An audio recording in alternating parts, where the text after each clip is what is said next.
Continues as we take a look at one of the teams to beat in the Wyoming Valley Conference. And the girls from Tunkhannock are still alive in their quest for a World Softball Championship.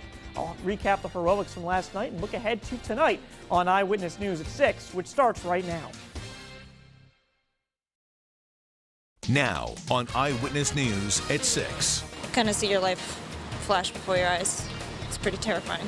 Small village dealt a huge blow, the devastation that brought some to tears. If I could just walk away, I would.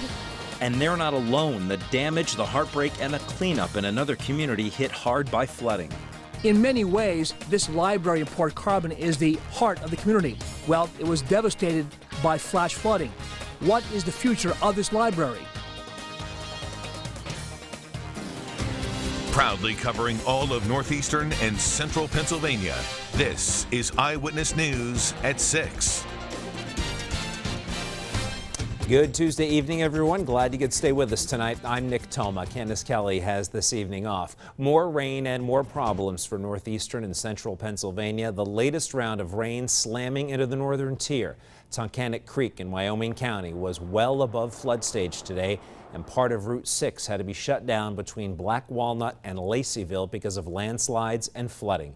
We have team coverage for you of the cleanup process tonight, spanning from the northern tier to Schuylkill County. And let's start tonight in Susquehanna County, where Eyewitness News reporter Brianna Strunk found a small village that was dealt a devastating blow. Extremely emotional day here in Franklin Forks, Susquehanna County. Some people are still waiting to be rescued from their houses. Vehicles were swept away, and some sheds floated across the street into neighbors' properties. Residents are shaken up and speechless after being rescued from their flooded homes. You guys. Fear turns to relief once reunited with their loved ones. Almost got swept away a couple of times by the water, so kind of see your life flash before your eyes. It's pretty terrifying. Homes are knocked off their foundations. Garages crumbled to pieces. Heavy sheds were carried away in the current. And neighbors see random vehicles in their yards while their own are nowhere to be found. We now have a town that just this morning was lively, and now today it's unlivable. The third-generation owner of Snake Creek Marine was brought to tears, seeing his life's work gone in minutes. Customers' boats are missing. There was probably 6 that were here that disappeared. It floated the boats in the building into each other. Many blame the flooding on this recently replaced bridge, which they say is much shorter than the original. And look what it did. It destroys businesses, homes, families. Neighbors walk around in disbelief, waiting to go home and start assessing the damage. Guess I'm kind of in shock and just going through the motions right now. This community says it has seen flood damage before, but nothing like this. In Susquehanna County, Brianna Strunk, Eyewitness News. 2 American Red Cross shelters are now open at Blue Ridge High School and Montrose High School. And just to the west of Susquehanna County, Bradford County was the bullseye for some of the heaviest rain today. Eyewitness News reporter Eric Dables live for us to New Albany with a look at the damage across that county. Eric? Nick, good evening. A number of communities across Bradford County saw flooding today, including the Rome area, the Monroe area, and where we are here in New Albany. I'm going to step out of the shot. This is the community's library here along Route 220. It is now destroyed, and a family actually had to be rescued from the building. Now, about 20 miles away from here, the Camptown area was also heavily damaged. A fast-moving torrent of water from Wyalusing Creek raced across Route 409 and over properties in the Camptown area Tuesday, making some flood victims emotional as they returned home from work. I don't even want to deal with it. If I could just walk away, I would. This should be a happy time for Cassandra Stone, but it's not. We're getting married on Saturday, and now my wedding's the last thing I'm thinking of. Firefighters went door to door before the flooding got bad, urging people to evacuate. but some stayed for family reasons. My mom is 89 years old, wheelchair bound, and my lovely caregivers stayed. She came last night, thank God. So she was with me here, and we moved her up to the second floor. Take a look at all the trees and debris that are here in Wyalusing Creek. This is part of the reason why there's so much damage in this area.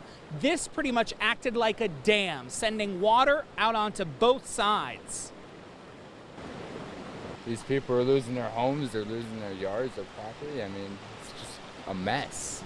When many people in Camptown left for work Tuesday morning, they say it wasn't even raining. This is what they returned home to. This is definitely the worst, without a doubt. Yeah, usually it's high up in the creek and coming around or coming across the backyard, just coming across. But, you know, as far as coming across the road like this, it's never been seen before. Now, with heavy rain still coming down for most of the afternoon here, Bradford County emergency managers say this is still a very fluid situation and the creeks could come up very fast once again. They are urging people that do not live in a flood-damaged area to simply stay out. We're live tonight in New Albany. Eric Dable, Eyewitness News. It's hard to look at those devastating images tonight. Eric, thank you. And while many people in the northern tier are waiting for the water to recede so they could start the cleanup process, others have started picking up the pieces already. The Lackawanna River rose above flood stage last night, forcing the county to close the floodgates. People in Old Forge are not so lucky, though. Business owners there showed up to work today, finding water inside of their stores. What we need is a break from all the rain. Let's see if we can get one. Chief Meteorologist Josh Shodell on the rooftop with the forecast. Josh? Hello, Nick. We are eventually going to get a break from the rain, but not this evening.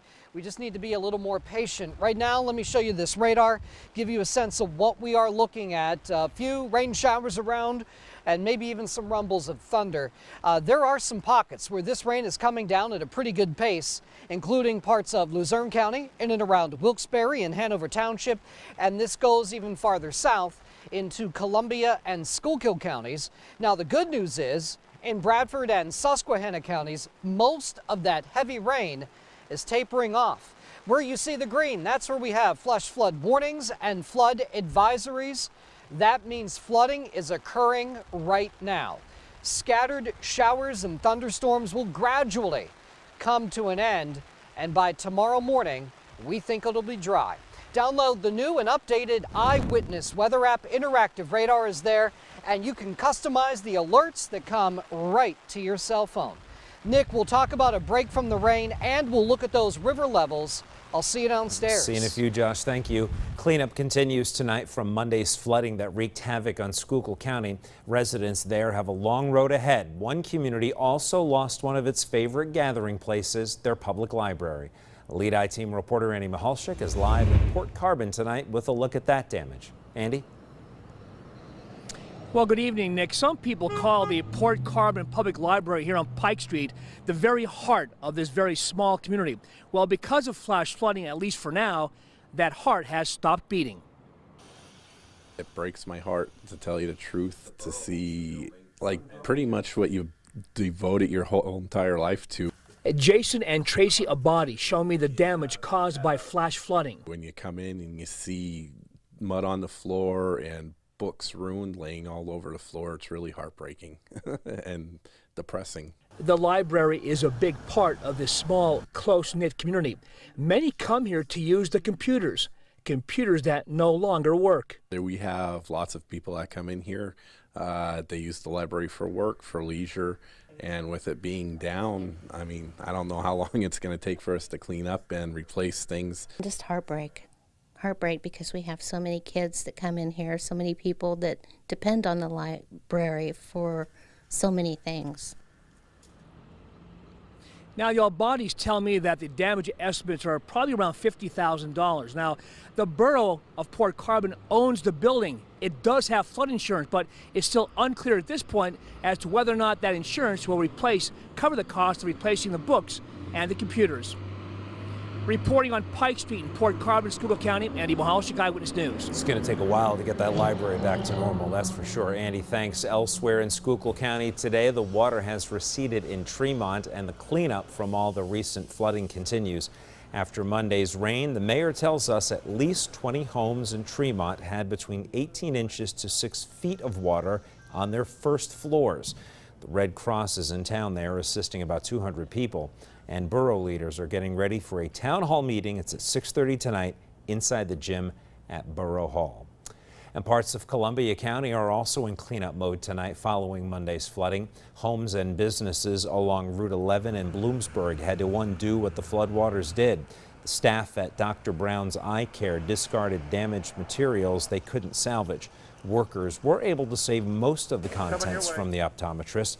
They also got an unexpected assist from a pair of Church of Jesus Christ of Latter-day Saints missionaries. We knew there was a ton of flooding in Bloomsburg area, so we came over and we wanted to see where we could help. It does take a toll on people. It amazes me a little bit how much of a part of people's lives it can be. Cleanup is also underway at the Bloomsburg Fairgrounds. The staff there says that they will be ready and better than ever for next month's fair. We'll take a look at how businesses used previous flood experience to better prepare this time, coming up on Eyewitness News at 7 on WYOU. And in Benton, Columbia County, we're getting a look now at the damage from Monday's flooding. Hoboken Ridge over Fishing Creek is closed to drivers until further notice, and some roads in Columbia County still are closed today. We've got a list of all of them on PAHomepage.com. Still ahead on Eyewitness News at 6, the state's Attorney General has a message after the grand jury report on child abuse in the Catholic Church has been released. We'll break down that report next. But first, the photo of the day. Sandy took this picture of 3 raccoons hanging out in a tree, obviously in sunnier skies. If you have a photo you'd like to share, post it to our Eyewitness News Facebook page.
This is Eyewitness News at 6.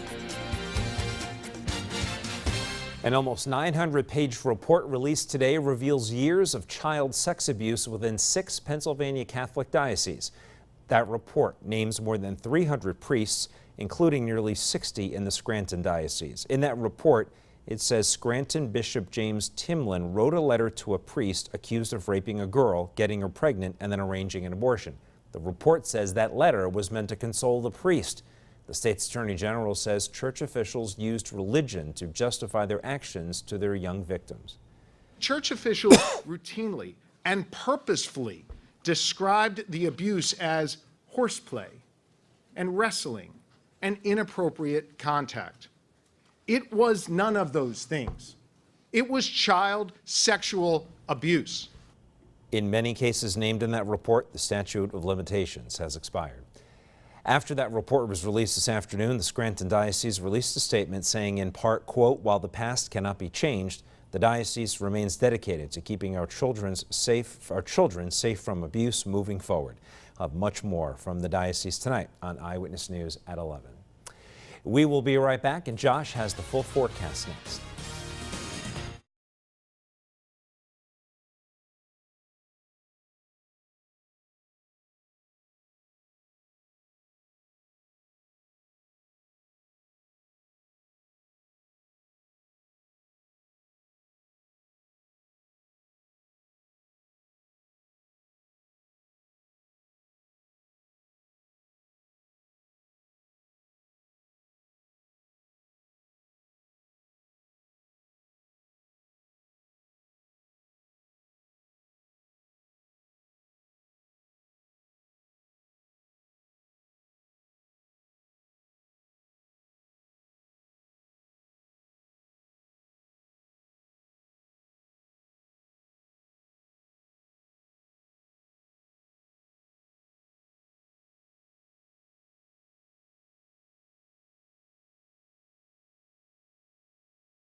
Now, your Eyewitness weather forecast. Name Weather 8's most accurate forecast since 2008. Good evening. It's going to be a little bit of a slow process, but we will see this rain come to an end tonight.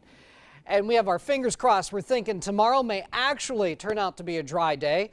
Not dry right now. We're tracking rain showers. Some of this, again, is on the heavy side. You can see some of that heavier rain now moving away from parts of Wilkes-Barre and Hanover Township. It's around Dorrance and Glen Summit. Doppler radar estimating a wide range of rainfall amounts, about 3 inches near Choconut and Silver Lake, 4 inches around Asylum and Wyalusing, and 2.5 in the western part of Bradford County. Regardless of what the actual number is, it has been wet, and we're looking at more rain showers. Here in Catawissa right now, things are not so bad, but we may see a few more rain showers before it's all said and done later tonight and early tomorrow morning. About 0.8 of an inch of rain in Berwick. It's been around 70 all day. And I think it's not going to get all that cool tonight either. It's going to be in the mid-60s. And here's a picture of Franklin Forks, and you can see the church here, if you can take a good look at it, surrounded by the water. Send me your weather pictures. It is weather@pahomepage.com. With more rain this evening, flash flood watches will remain in effect. Biggest concerns: water on the roads, streams, creeks, poor drainage areas, scattered showers over the next couple of hours. There may be a little bit of rain around 9 o'clock as well, and maybe even a few leftover rain showers by about midnight. But we do think, it's almost hard to believe, but we think that tomorrow morning may actually turn out fairly dry. We'll see some sun, and that will spike temperatures into the middle 80s tomorrow afternoon and set the stage for a nice evening tomorrow for the Little League World Series parade. Warm and muggy and in the 80s. Here's your Eyewitness weather forecast. Showers and storms ending. Lows will be in the 60s. Tomorrow, still warm and muggy. Small chance of a shower or thunderstorm. Thursday, a late day shower or thunderstorm. Friday, a few showers and storms. Saturday, there may be a shower or storm. And then Sunday, we hope to dry things out again. Download the new and updated Eyewitness weather app. Interactive radar is still there, and you can get alerts right to your cell phone. You can pick and choose whichever ones that you want. And coming up in about 5-6 minutes or so, we're going to go through river levels. We'll see where things stand and let you know what to expect tonight and tomorrow. Okay, a lot of stuff to go over the last couple days, too. Okay, 2 wins away from a softball World Series title.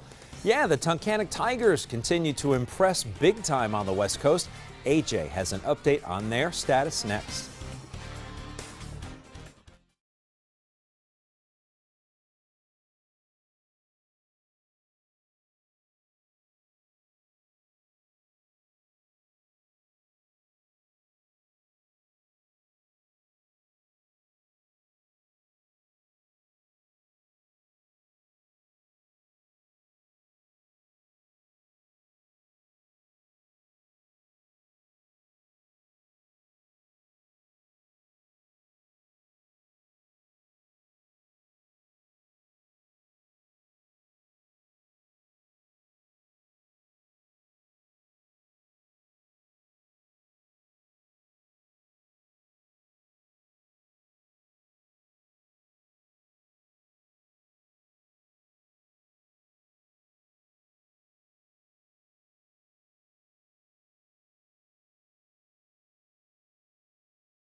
I got you, Matt.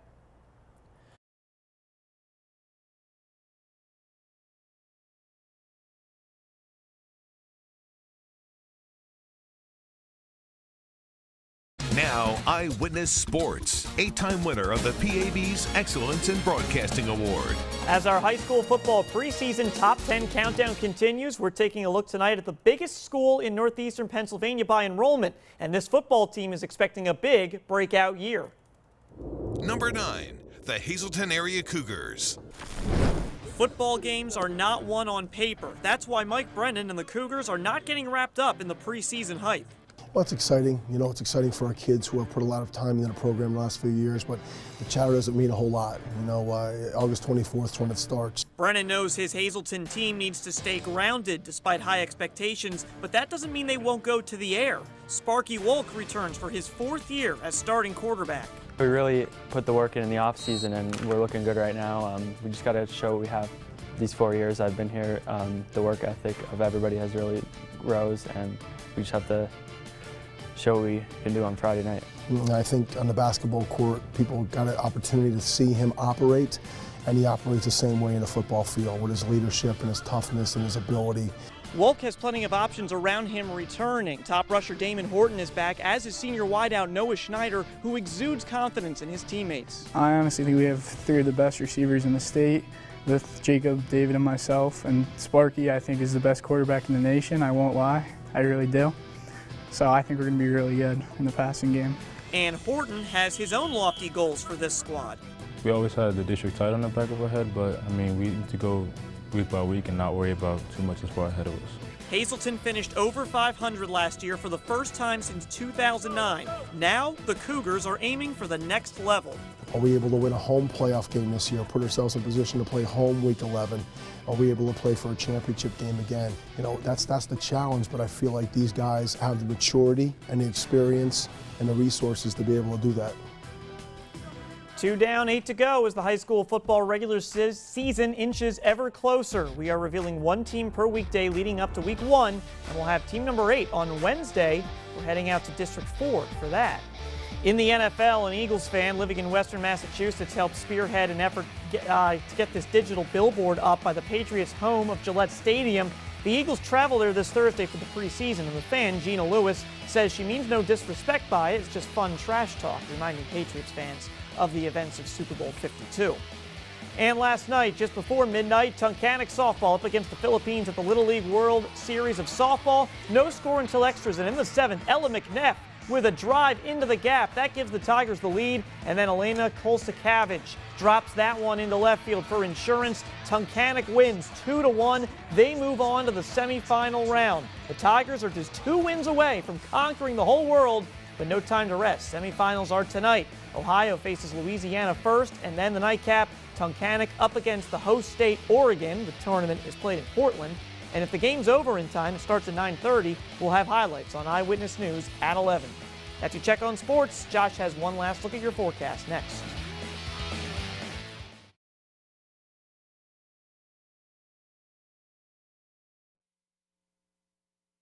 Watch Eyewitness. Watch Eyewitness.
The heat in other areas of the country is putting the squeeze on lemons. How this will impact lemon lovers at the market. That story and more on the flooding when I see you for Eyewitness News at 7 on WIOU. Okay. In the meantime, we're going to talk about these river levels. We'll show you where things are and where we expect them to go. And we're just going to basically go from north to south. And we're only showing you locations that will experience some minor flooding. So in Waverly, we're forecasting a crest around 15 feet tomorrow morning. Susquehanna River at Towanda, a forecast of 17 feet, also tomorrow morning.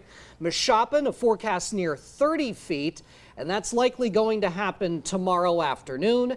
In Wilkes-Barre, a forecast crest around 27, likely tomorrow afternoon. Bloomsburg, we're thinking a crest around 21 feet by Wednesday afternoon and Wednesday evening. And in Danville, a crest around 22 feet tomorrow afternoon. If we did not mention a location near you, that means that flooding is not expected. And in these cases, this is minor low-lying flooding. you're used to it if you live near the river. All right, okay? Good update there. That'll do it for Eyewitness News at 6. We appreciate you watching. As always, local news and weather continues. WIOU at 7. We'll see you then. Watch Eyewitness News when it's convenient for you. Now streaming on PAHomepage.com.